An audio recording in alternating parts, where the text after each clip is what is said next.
a lot of stories are things where, you see somebody with cool magical abilities, whether it's Harry Potter or Spider-Man. And, you think, oh, wouldn't it be cool to have, the magic wand of Harry Potter or Spider-Man's abilities? And in games, in fact, we can give characters these abilities. We can actually give them the verbs that these characters have, and now you can start playing with them. So I think that the best stories lead to deconstruction and lead to really interesting play experiences, either overtly physical stuff, or in games, or only in your imagination.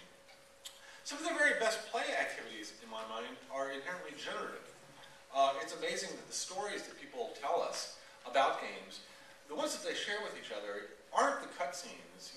Oh, you should have seen the third cutscene, in this game I was playing. But it's the unique experiences and things that they did in the game, things that they kind of did that nobody else did in the game, that they feel a lot of ownership and pride over. And so the really interesting game stories are always the personal stories that the game players have basically constructed, generated on their own through the process of play. So I think that inherently there's kind of, story and play are both, flip sides of the same coin.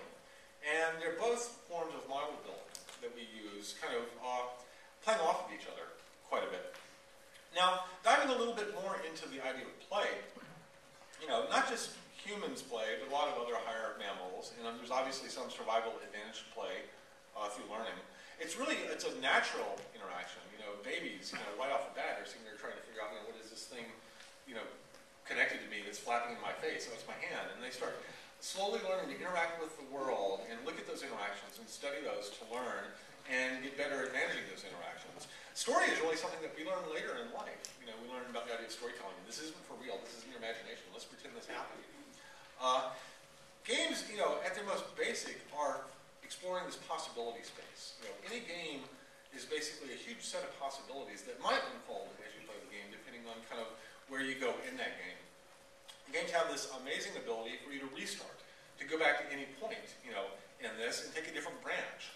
And this is something that we don't really have in real life. And that's one of the advantages that we have in games, is that we can study causal relationships by restarting something exactly at the same spot and trying a different set of choices. And so that's one of the fundamental advantages we have in these toy experiences that we're never going to get in reality. In some sense, a lot of games, board games, in some sense are the map of the possibility space. You can kind of look at all the different spots on the board, and that is the map of possibilities that you're encountering in the game. Most of you probably remember these old Choose Your Own Adventure books, where you go to a page and it says, do you want to go in the cave, turn to page 47, do you want to go down the street, turn to page 32. These are some of the very earliest, forms of mapping this out, a very simple branching structure. The topologies that players are exploring in this have evolved quite a bit over time. Later, we started getting these kind of gated topologies. And a game kind of like the early Doom is more like this, where you have kind of a level, and you can kind of go anywhere you want to on that level, but at the end of the day, you have to find, the red key to open the door, and that's the gate. So everybody has to collapse back to that to get to the next level. But between the levels, this is fairly open-ended experience. There have been a lot of hybrids explored, in various types of gaming formats.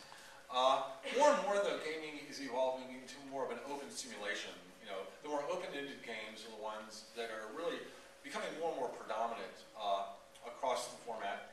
And things like Sims and Grand Theft Auto are fairly good indicators of games like this, where the players give them a lot of freedom in the game. They might have missions, they might have structure and goals and all that, but still, especially to support the storytelling side and the fact that players kind of want to create their own unique experiences, the more open-ended the game is, generally the more satisfying it is to the players. In some sense, we think about that in a higher dimensional space. In a game like The Sims, in fact, there are many dimensions in which the player is traversing, but we look at what the major dimensions the game goals are built around. In The Sims, the two main goals are, you kind of go for material success or social success. Do I have a lot of friends or do I have a big house? And in fact, at the highest level of success, you really need to balance the two. If you go too far to one side on the material, you get stuck in a local maximum over there on the left. If you go too far on the social, you get stuck in a different local maximum. So in some sense, at this higher dimensional landscape level, it's kind of like bowling. And those are the gutters. You want to roll the ball right down the middle to get to the highest level of success. And this is the way, we're not just thinking about it in game design, but we're actually able to instrument the games and measure it. This is an instrumentation of several thousand people playing through The Sims mapped onto those dimensions. And we can actually look for patterns across this data of where players are congregating, where they're fanning out, where the bottlenecks are. And so we are actually mapping the players' movement and paths that they take through these possibility spaces in high dimensional space. and then studying that to get a sense of how to balance the game, how to tune it. Occasionally we'll see really weird artifacts in here, and we'll go in and try and figure out why that's happening. Now these toy worlds, a lot of them are built on the idea of abstraction. Really the value of a model isn't the fact that it's faithfully replicating, reality to every level of detail. The value of a model is the fact that you're removing levels of reality, and you're abstracting it, and you're able to focus, basically, attention on the parts of it that you want to. If you were going to go somewhere and I gave you a satellite map of the city where you were going, it has a lot of detail, there's a lot of information here, but it's fairly useless. If you're trying to get around, the subway map would probably be far more useful to you. And the value of that subway map is the fact that it's actually removing a lot of detail and just leaving the detail that you're most likely to want. And so really, as far as models go, that is really their value in some sense. You see this even in toy design, the way they choose to abstract toys when that kids can play with. And they leave, in fact, a lot of it kind of open-ended for the kid to kind of read their own things into. They can imagine their own faces on these characters, etc. And they can also take things that are, fairly scary to a young kid and make them playful and interesting and accessible. And I really like that idea of toys and games, the fact that through their very presentation, they can take kind of scary subjects and make them something that you kind of want to go in, engage, and play with. I've been very interested in photography lately. There's this form of photography called tilt-shift photography. These are actually photographs of real places, real cities, manipulated in such a way to where they look like models. They're really kind of collapsing the depth of field, they're saturating the colors, doing a little bit of blurring, things like that. But it's really amazing when you look at these things, compared to actually, if you imagine, the real landscape photo that this was based upon, they're very inviting. You see these things, and they look like these little toy worlds, and you kind of want to put your hand in and start playing with it, move the people around in cars. But these are all real photographs. But the very subtle presentation change in that makes you want to go in and play with it. And it's interesting to me kind of perceptually how our brain works like that with a certain level of abstraction, we're invited in. Our imagination wants to come in and now start filling in those details that were abstracted out. And that's kind of our ownership of the experience, and that's kind of the play, the open, you think of play in a steering wheel, how much can it move to either side? Really, that's kind of what play is what is the flexibility of the system? How far can it move around under your control? Now, as designers, we're dealing with language at different levels, and I don't mean language as a spoken language, but really more design language. So, as a designer, we have to think in terms of what are the concepts that a player is manipulating. Now, when you listen to a kid describe a game to a friend, it's interesting the language they use to describe what happened. And in fact, a lot of parents, when they're watching a kid play a game, they're seeing guns and explosion and zombies or whatever it might be. In some sense, I don't think the kid is seeing that. The kid is seeing power-ups and more ammo and, door to the next level. There's a higher level of abstraction that the kid is actually seeing in the game.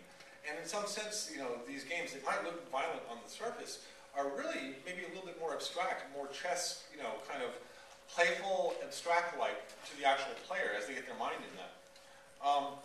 In some sense, the whole idea of us interacting with computers, we are learning new languages all the time and not even realizing it. They're very subconscious, subtle languages. Almost every one of you speaks a very interesting sign language in your hand without even realizing it. When the first mouse came out, basically there were two buttons. Well, actually one button, which was do. You clicked on one, you wanted something to happen, and then you move the mouse around to point. And so that was really the two verbs that you had, accessible through the mouse. And then they added the second button, so you can now kind of interrogate with the right button before you decided to do something. Then they put in the roller wheel so you could actually browse. Each one of these buttons was kind of a new verb that your hand was learning to converse, to the computer with. Then we got more for web browsing where we could actually bounce around pages back and forth. And the modern mouse has so many buttons, most of us don't even know what they all do. But still, in our hand, we have learned to fluently speak this sign language, that we are having these, high bandwidth communication or conversations with our computer all the time and not even really thinking about it. Games are very much the same way, whether it's a mouse or a game controller. Game players are having these very elaborate conversations with the system almost fluently, and their attention is really focused on that more abstract level of what's going on in the game at higher levels, and they're not even aware of their hands pushing